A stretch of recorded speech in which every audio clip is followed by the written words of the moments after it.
Assalamualaikum and hi to all. As promised, I'm going to record a video, especially for It's 2 hours.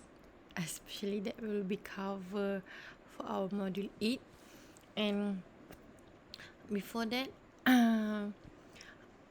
actually our module 8.3 already been covered in our previous class, but I will do some recap a little bit, because I want to combine it with 8.4, which is comparing performance. And in class also I did mention that I didn't do any recording at our class, so now I'm going to record for 8.3, and I hope until finish.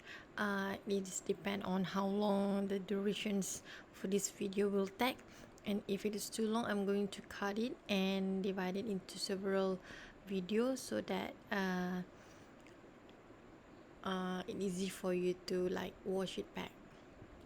So without further delay, I'm going to do a recap for our 8.3, which is basic measures of computer performance. And you can see over here that you already go through all these 5 points, which is overview, clock speed, instruction execution rate. In as mentioned also in our class, that whenever you see the rate over here, normally like me myself, I was thinking about frequency, which is on hertz, but it's depend also. And then after that there is a CPU, which is on the performance, CPU performance, and lastly classic CPU instruction count. So next is on the overview. We want to like evaluate the hardware and some measurements, some, let's say, units, what and also parameter that we can measure in terms of the performance is on like the cost, size, security, reliability, and some cases which is also including the power consumptions, as to watch and also check on the setting or requirement for a system for their performance. It is difficult to make meaningful performance comparisons among different processors, even among processors in the same family. So this one also we already go through in our class. So it is not very hard, I think, when you go through this video back. Next, we look at some traditional measures of processor speeds. Okay, in this slide, going to see on the clock speed. So the terms of clock, I guess all of you already noticed and also know about the clock.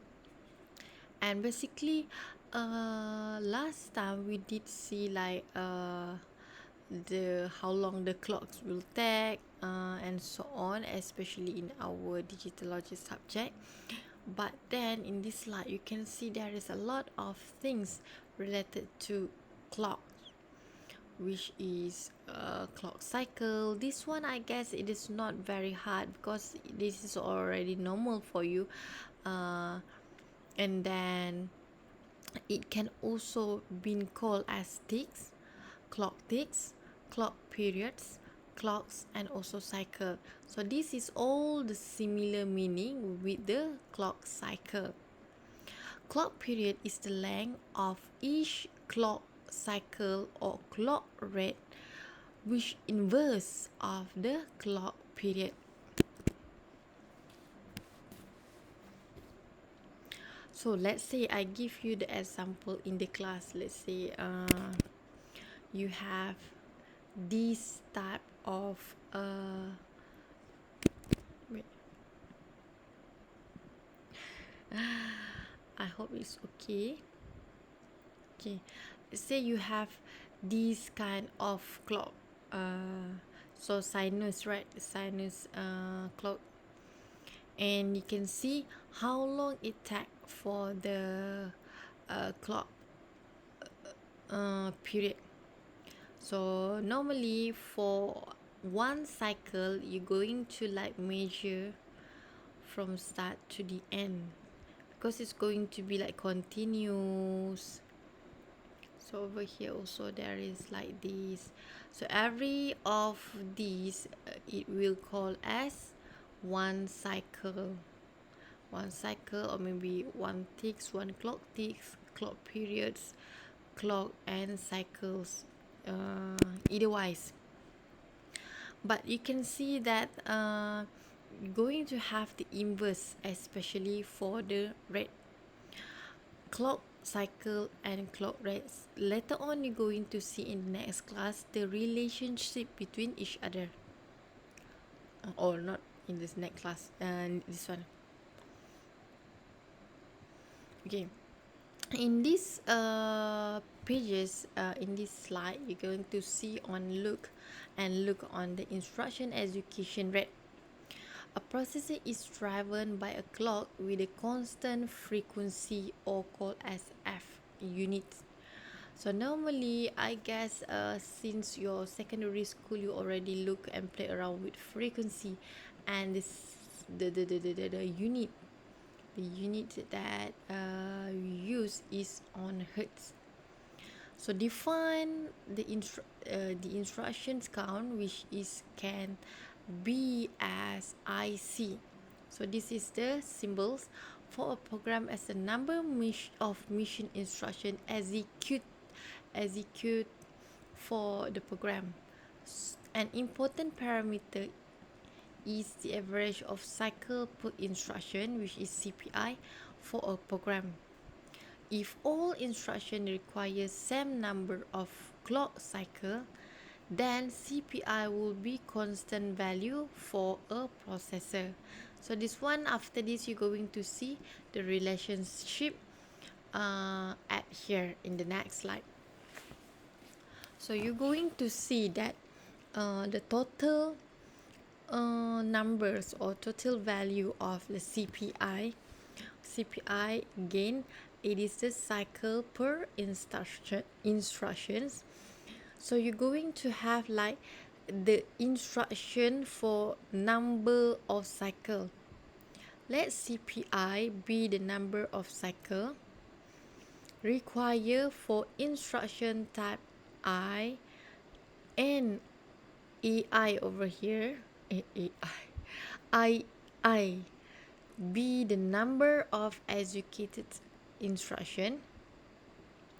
And another one is our IC over here. It's already mentioned this one, which is instruction count. So we already looked into several example. So you can see over here, IC is the numbers of instruction execution, not the number of instruction in the object code of the program. So let's say you have several line, let's say until up to 200 line just for one program. So let's say at the specific let's say you have a program like 3 line and so on. So that specific task is occupy 3 line. So this number of instruction execute. A common measures of performance for processor is the rate at which instructions are executed, and expressed as millions of instructions per second, or MIPS, referred to as the MIPS rate. So there is a correlation between I guess about 3 which is between MIPS itself, and then you're going to have also relation between the IC and the T. T is the processor time. And normally if you go for F in your physics class, in your secondary school, you're going to have like F equal to I over T per T. So same goes also over here. When you have T, then you're going to have like I, C, and then there is F. If you're putting here, and then you will like times 10 to the power of 6. But this IC also we have it's equal to CPII per CPI. So same goes over here what happened, and that's why you will get these versions of equation. So please make sure you remember all the equation as I stated and mentioned as I mentioned is our class. Okay, basically this example we already look into and throughout our example here you're going to see that there is a several which is several CPI, which is CPII at the specific things. Consider the executions of the program that result in the executions of 2 million instruction. So all together the result in the execution 2 million instruction on 400 megahertz processor. So you look over here mega and it is hertz as the rate. The program consists of 4 major type of instruction. So there is task or instructions. First is arithmetic logic, and then after, let's say this one occupy 10 line. Load and store with a cache hit. Let's say over here I occupy 50 lines. Branch, let's say 30 line. Memory references with cache miss, let's say 20 line. So it's depend, it's going to be like also mentions, but over here it's already given the CPI value. And instruction mix also your instruction per seconds also were given. Calculate the MIPS rate for the processor. So you can express the MPI rate in the terms of clock rate and also CPI. So this is the CPI. So that's why you're going to use this equation. These have already given. Your CPI also already given, but it is not given you the total.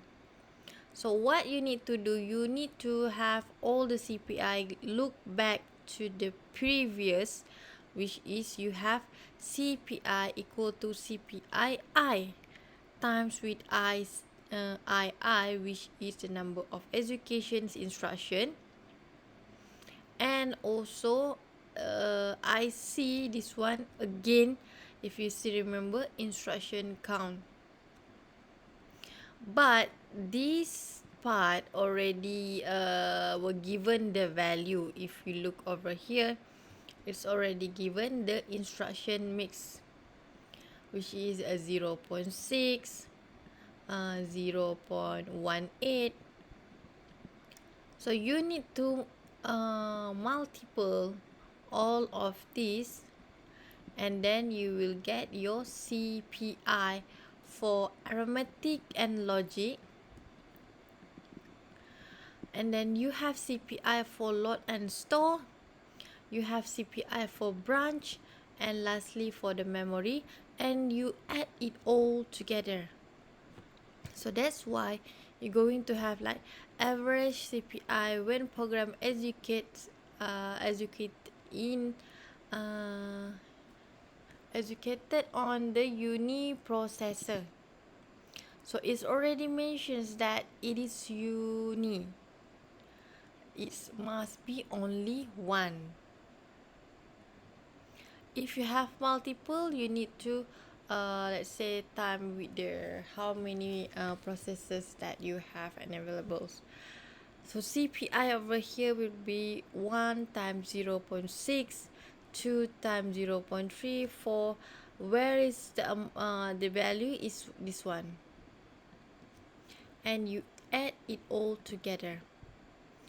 And when you want to find your MIPS rate, you just need to apply it inside. This is your CPI, and frequency is already given in your question, which is 400 megahertz. Then the MIPS rate will be 178. After that, you already also see on the CPU performance. Users and designer often examine the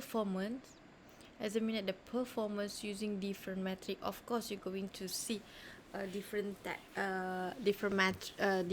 performance and also metric, and it's going to occupy different parameter.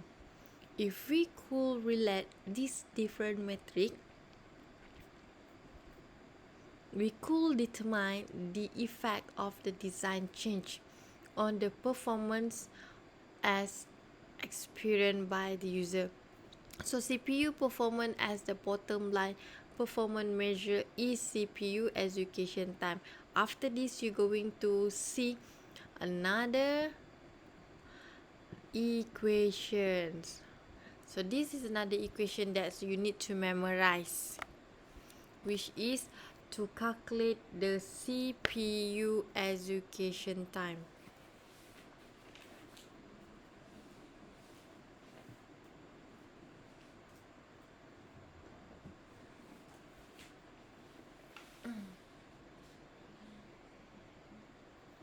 Okay. So CPU execution time is equal to CPU clock cycle times with CPU cycle time. So your clock cycle, not CPU, sorry, clock cycle time. Clock cycle time is equal to 1 over clock rate. So it is vice versa. And alternately, you can also have like this equation in terms of mathematics, like you pusing sana, you pusing sini, then you will also get the similar, which is CPU, similar equations, but it is not clock cycle, but it's clock rate. So when you have a clock rate, you're going to have clock cycle time. Where is it? Clock cycle time. You're going to have CPU clock cycle over clock rate. So this is mathematics. This is the earliest of CPU execution time equation. But when like you derive for your equations, then you will also get a similar similar measurement, which is you want to measure the CPU execution time, but the equations is different because it's include the clock rate rather than in the above equation it is applying the clock cycle time. So these both equation you can like memorize either one. When you have either one, then I guess it's just easy for you to play around with the equations, just change their location, I guess, in the mathematics, right? So then you can come up with your own derived equations. This formula make it clear that performance can be improved by reducing First is numbers of clock cycle required for a program.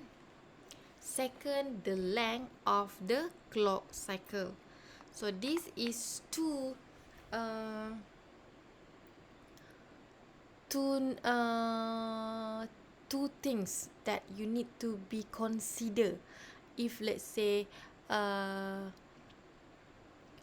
you need to like reduce the performance or not reduce, improve the performance. You need to reduce these two things: number of clock cycle and also the length of the clock cycle. So here there is an example, which one that we already try and discuss in class. You can see that you have two computer. You have computer A and you have computer B.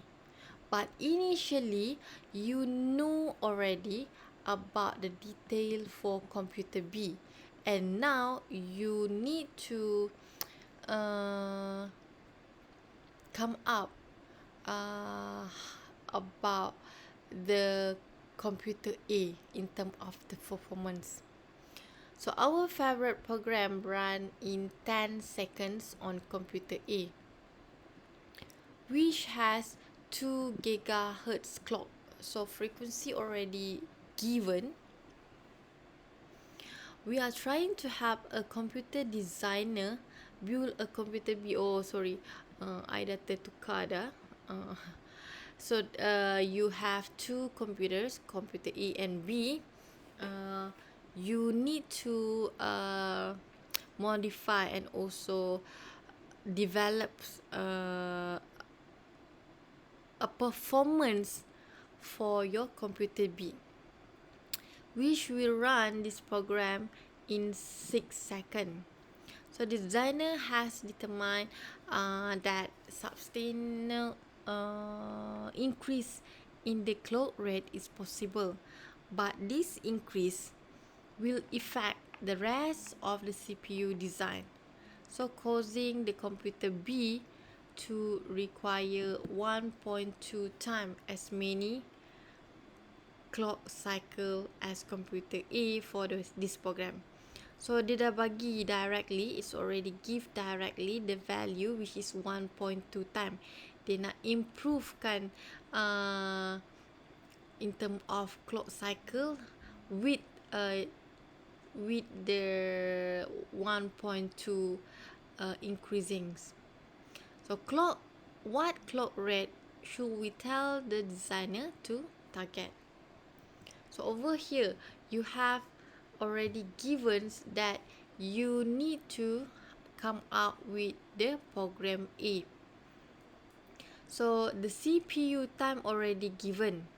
If you still remember that the CPU time already given with the value of 2 gigahertz clocks. That's why it's already filling here. And now you need to find out the clock cycle, isn't it? Wait. You need to find the clock cycle. What clock rate should the tell? Okay. You need to find out the clock rate. And over here you siapa ni? Wait. Okay. And over here you were given with the initial equations for the CPU time A. It's already give, which is 2 times 10 the power of 9, which is mega, right? And you also already knows the clock rate for the computer A.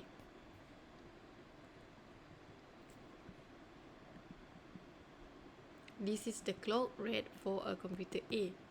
It's going to be put it here because you want to find out the CPU clock cycle, right?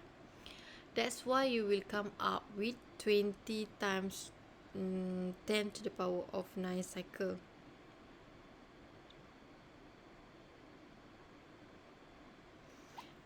after that, you were given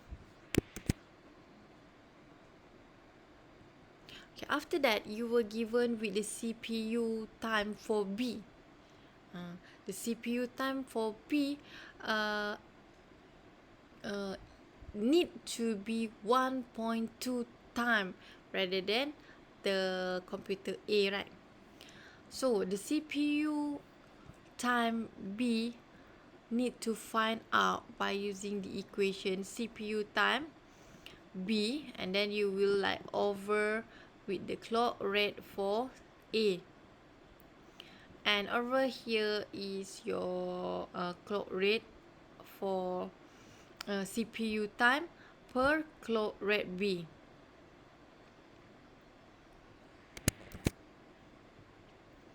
So that's why you will come out and get the value of clock rate B directly from the value given directly, also from the equation, from the question. So this one basically we already go through in class, so I don't think that it's like very hard for you to understand. And then in term of the performance, this one is just for you to get the clock rate. In term of the performance, it's asks you to enhance, but this one is another method you can apply, which is method 2. First, you need to calculate the CPU clock cycle. It's quite similar to the previous method 1, which is you find the CPU clock cycle also, isn't it? But over here you just play around. The 1.2 is you putting another way. So basically it's just similar. So this is mathematic terms, which is it's easy for you like to play around with the placement, I think, for the equations. And as I say, I asked you to try to do it. Basically it's quite similar with the 2 example over here. So next we're going to look into the instruction performance. The performance equation previously did not include any reference to the number of instruction. Before this, dia tak ada bagi tahu, it's not even inform you how many instructions lines that taken for specific task. The execution time of computer must be depend on the number of instruction in program. Therefore, number of clock cycle required for program can be written as CPU clock cycle equal to instruction for a program. This one your time for the instructions of the program. Average clock cycle per instruction. So this one you need to measure. Kalau you ada let's say 200 instructions, but let's say you take 200 second to finish all. Let's say we cover all, right? And the average clock cycle for one instruction is going to be 1 second. Right, this one is logic and more to mathematicals. And you need to remember that CPU clock cycle is equal to I times CPI.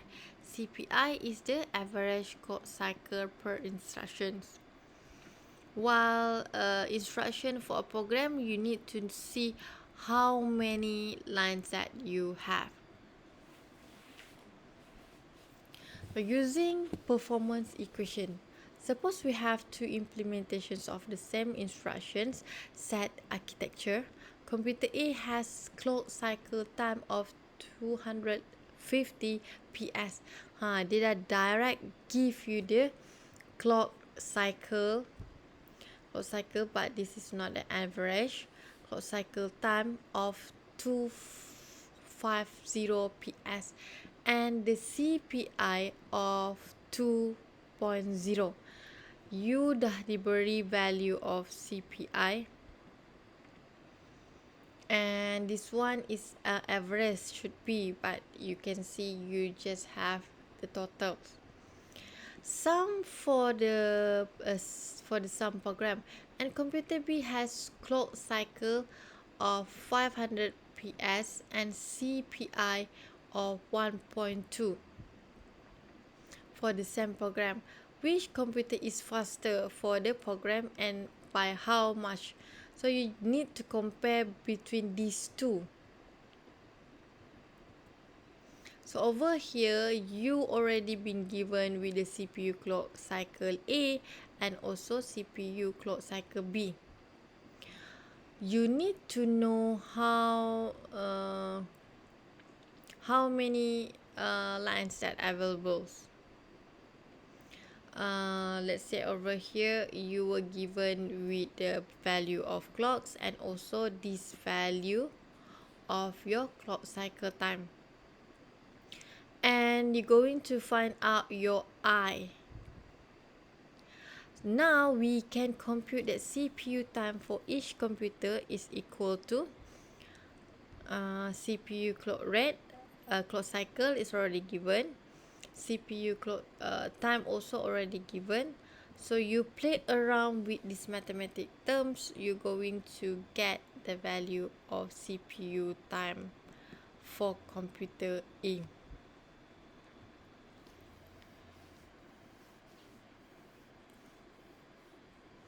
After you get the value of computer A, because you need to compare, right? Compare in terms of the speed. Which one is faster and how much the percentage, or maybe in seconds, how much it's faster. You tak boleh just inform that okay, this is much faster, but in detail you need to inform in terms of numbering. And you have over here to calculate the computer B. Clearly you can see the CPU time. This one for for A is 500, while for B is 600. It's going to be see that clearly A is faster. Of course, the amount faster is given by the ratio. So you need to do ratio, which is mathematical thing. So how many fast if you compare to B, then you will get 1.2 by using the ratio equation.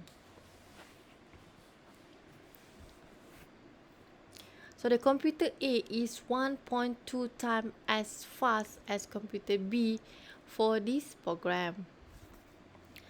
Next, you're going to look into your classic CPU instruction count.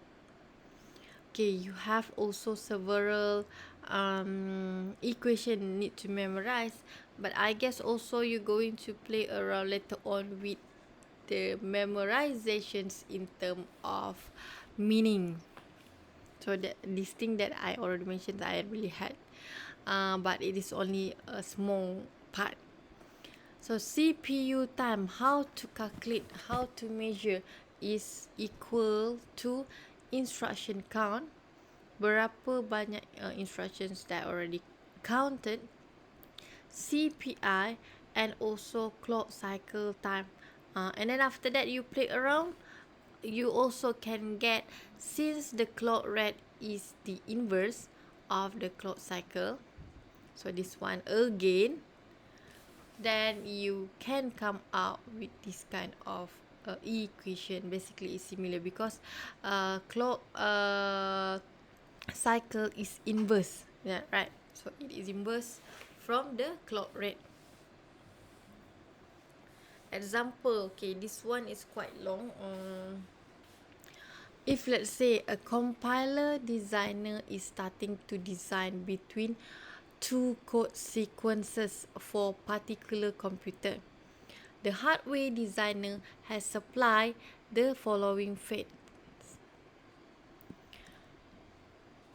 So you have CPI for each instruction class. CPI, you have 1, 2, 3. And then the compiler write writer is considered two code sequences the require for the following instruction count. So contoh, if let's say you have a code sequence 1 and code sequence 2, instruction count for each instruction class. If you have class A, B and C, how many instructions that let's say need to take. So all of this is informations. What is the question is which code sequence execute the most instructions? Which will be faster? What is the CPI for each sequence? So CPI for each sequence ni, it is not really hard, and the rest another two also are moderate. So if let's say you still remember the equations, it's already given over here. So you need to do is you need to find out first which code sequence executions is the most instruction. You kena tengok berapa banyak instructions yang ada. So dari sini is give you 2, 2, 1. So dari sini if you have code sequence 1, you have in total of 5. And this one in total of 6. Of course, you can see the comparison. Which one is having many instruction per line that needed. And then get the CPU clock cycle for each code sequence using the equation. So this is already given the equation. Previously also already show. Sebelum ni you see that CPI equal to CPU equal to I per CPU clock cycle.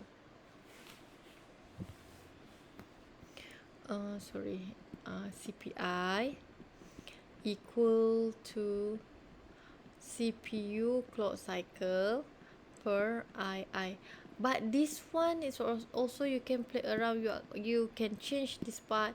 This part also depend on the detail that given in the equations.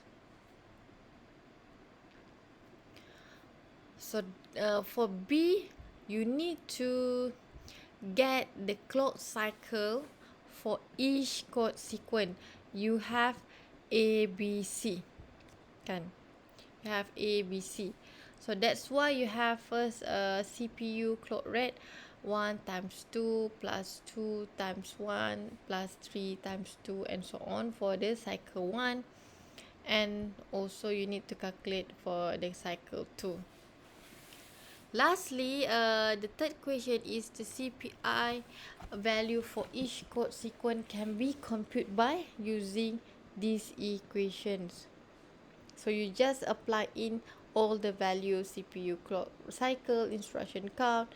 So you will get the CPI value for certain tasks and certain program.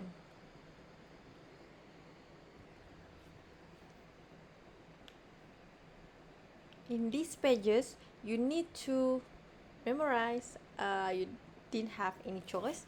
So the table show the basic measurements at different level in the computer and what is being measured in each case. So let's say you have components of performance, especially for CPU execution time. The units of measure is second for the program. So instruction count, instructions execution for program. Clock cycle per instruction, it is average number of clock cycle per instruction. And lastly, the clock cycle time equal to second per clock cycle. See, you have a lot of other equation also need to memorize which when you play around just to calculate and measure the time in second, which is a second per program. So you have several part in your program, so you need to like divide it and then after that you need to combine it all just to calculate the performance for each program. Lower instruction count, it is a slower clock cycle time or higher CPI. Please try to do exercise 8.2 and 8.3. Another one is last week's education exercise 8.4.